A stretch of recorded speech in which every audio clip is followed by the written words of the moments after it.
Good morning guys! So, nandito tayo ngayon sa may Blue Mountain. Kami ngayon ang mag-jogging every rest day ko kasi mahirap din talaga mag-jogging ng puyat.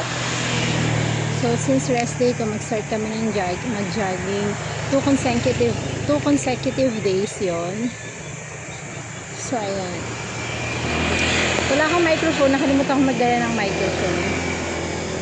So, ayan. Ngayon, tapos tomorrow ulit.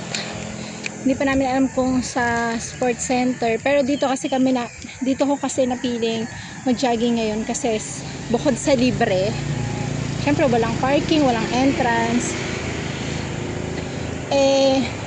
Hindi din masyadong daming tao. So, you're free to do your workouts. Mga stretching, squats, ganyan. Kasi, so, ayan.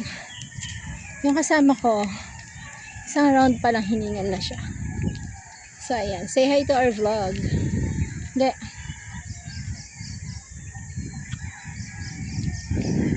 So, ayan.